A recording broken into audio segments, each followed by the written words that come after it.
ভিডিওতে আমরা তৃতীয় শ্রেণী তৃতীয় পর্যায়ক্রমিক মূল্যায়নের বাংলা 2 নম্বর স্কুলের প্রশ্ন উত্তরগুলো আলোচনা করব।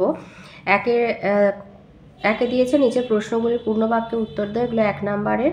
কতে বলেছে হিংসুটির বয়স কত? হিংসুটির বয়স 7 বছর। খ বুড়ো চাষির সংসারে কে কে ছিল? বুড়ো চাষির সংসারে তার ছেলে আর ছেলের বউ ছিল। গ একা একা থাকার বিপদ কোথায়? একা একা থাকলে শক্তি কমে যায়। ঘ সান্টাফে নামটির অর্থ কি? সান্টাফে নামটির অর্থ পবিত্র বিশ্বাস। লিপিকে দেখলে কারা খুশি হয়? লিপিকে দেখলে গাছেরা ও পাখিরা খুশি হয়। চ কোন কবিকে ছন্দের জাদুকর বলা হয়? সত্যেন্দ্রনাথ দত্তকে ছন্দের জাদুকর বলা হয়। ছ ঘনাদা চরিত্রটি কোন কবি সৃষ্টি করেছেন? ঘনাদা চরিত্রটি সৃষ্টি করেছেন প্রেমেন্দ্র মিত্র। বর্গিঞ্জ ঈশপের প্রভুর নাম কি? ঈশপের প্রভুর নাম রাজা ক্রোসাস। ঝ ভূতকে প্রথমে কে দেখতে পেয়েছিল? ভূতকে প্রথমে একটি কাকের ছানা দেখতে পেয়েছিল। ইংও কবি সাহিত্যিক সুকুমার রায়ের লেখা একটি বইয়ের নাম লেখো। পাগলা দাশু, এছাড়া হজবরল আছে। টতে দিয়েছে কিশোরী মেয়ের কোন হাতে কাটারি ছিল? কিশোরী মেয়ের বাম হাতে কাটারি ছিল। 2-এর দাগে আসি। 2-এর দাগের প্রশ্নের উত্তর প্রত্যেকটা মান হচ্ছে 2 নাম্বার করে। ক বলেছে রুবাইয়ের কীরকম দিন ভালো লাগে? বৃষ্টির দিনগুলো রুবাইয়ের এত ভালো লাগে কেন? এই প্রশ্নের উত্তরটাই লিখবে। তাহলে লিখবে বৃষ্টির দিনগুলো রুবাইয়ের ভালো লাগে কারণ ওই দিনগুলোতে প্রকৃতি যেন এক সুন্দর সাজে সেজে ওঠে এবং চারিদিক থেকে জল ভরা মৃদুমন্দ ঠান্ডা বাতাস এসে মনকে ভরিয়ে তোলে। তাই জন্য বৃষ্টির দিনগুলো রুবাইয়ের ভালো লাগে। খ দিয়েছে মানুষের জীবনে কোন গুণগুলি থাকা জরুরি? এই উত্তরটা লিখবে যে আমাদের জীবনে যে সদ্গুণগুলি জরুরি তা হলো দয়া, মায়া, ভালোবাসা, সততা, কৃতজ্ঞতা, পরোপকার, শ্রদ্ধা, ভক্তি। এইসব সদ্গুণ আমাদের জীবনে কতটা জরুরি তাই গল্পগুলির মধ্যে দিয়ে এইসব আমাদের মনে করিয়ে দেন। তাহলে আমাদের জীবনে কোন সদ্গুণগুলো জরুরি? দয়া, মায়া, ভালোবাসা, সততা, কৃতজ্ঞতা, পরোপকার, শ্রদ্ধা, ভক্তি। এই গুণগুলো আমাদের জীবনে জরুরি। গতে দিয়েছে রাজার বাড়ি থেকে ফেরার পথে বুড়ির কাদের সঙ্গে দেখা হয়েছিল? পরপর লেখো। রাজবাড়ি থেকে ফেরবার পথে কুমির, ছুরি, সুঁচ, শিঙি মাছ এবং বেলের সাথে দেখা হয়েছিল। তাহলে ফেরবার পথে কুমির, ছুরি, সুঁচ, শিঙি মাছ ও বেলের সাথে দেখা হয়েছিল। ঘ দিয়েছে ফুলপরীরা কেমন পোশাক পরে? তারা কি খায়? ফুলপরীরা কেমন পোশাক পরে? তারা কি খায়? ফুলপরীদের দেশে প্রচুর ফুল রয়েছে বলে তারা ফুলের পাপড়ির পোশাক পরে আর ফুলপরীরা ফুলের মধু খায়। ওই ফুলপরীরা লিখে দেবে যে ফুলের পাপড়ির পোশাক পরে আর ফুলপরীরা ফুলের মধু খায়। দিয়েছে দেশের মাটি কবিতায় ধানকে কনক বা সোনার সঙ্গে তুলনা করা হয়েছে কেন? এই উত্তরটা লিখবে ধান পাকলে তার রং অনেকটা সোনার মতো দেখায়, তাই ধানকে অনেক সময় সোনার ফসলও বলা হয়। তাছাড়া সোনা হলো অতি মূল্যবান এক ধাতু। কৃষিভিত্তিক বঙ্গদেশে ক্ষেতের ফসলই যেহেতু অর্থনীতির প্রধান ভিত্তি সেহেতু ধান এখানে অতি মূল্যবান সোনাতুল্য ফসল, তাই কবি ধানকে সোনার সঙ্গে তুলনা করেছেন।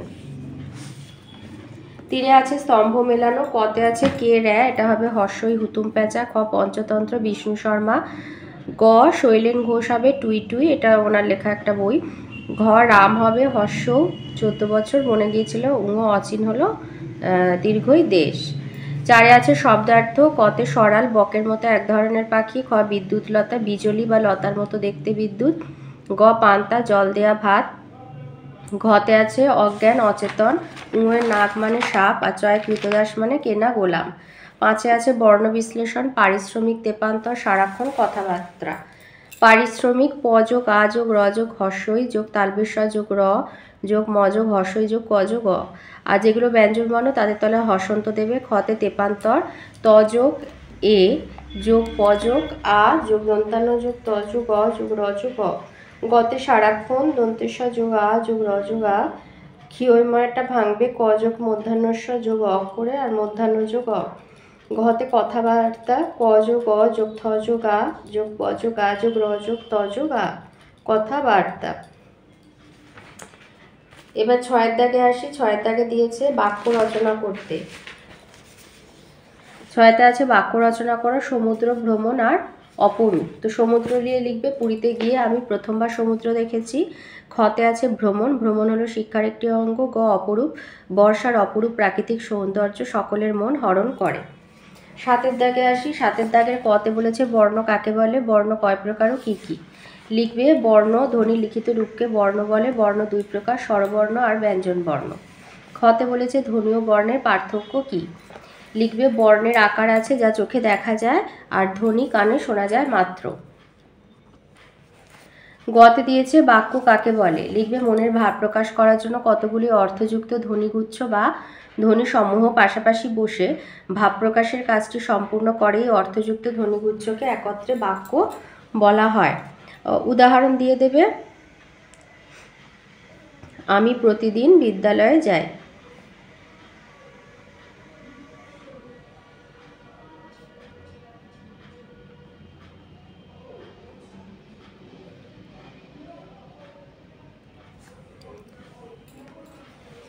ঘতে দিয়েছে শব্দ কাকে বলে। লিখবে কতগুলি শব্দ পাশাপাশি বসে যদি কোনো অর্থ প্রকাশ করে তাকে শব্দ বলে, যেমন আকাশ।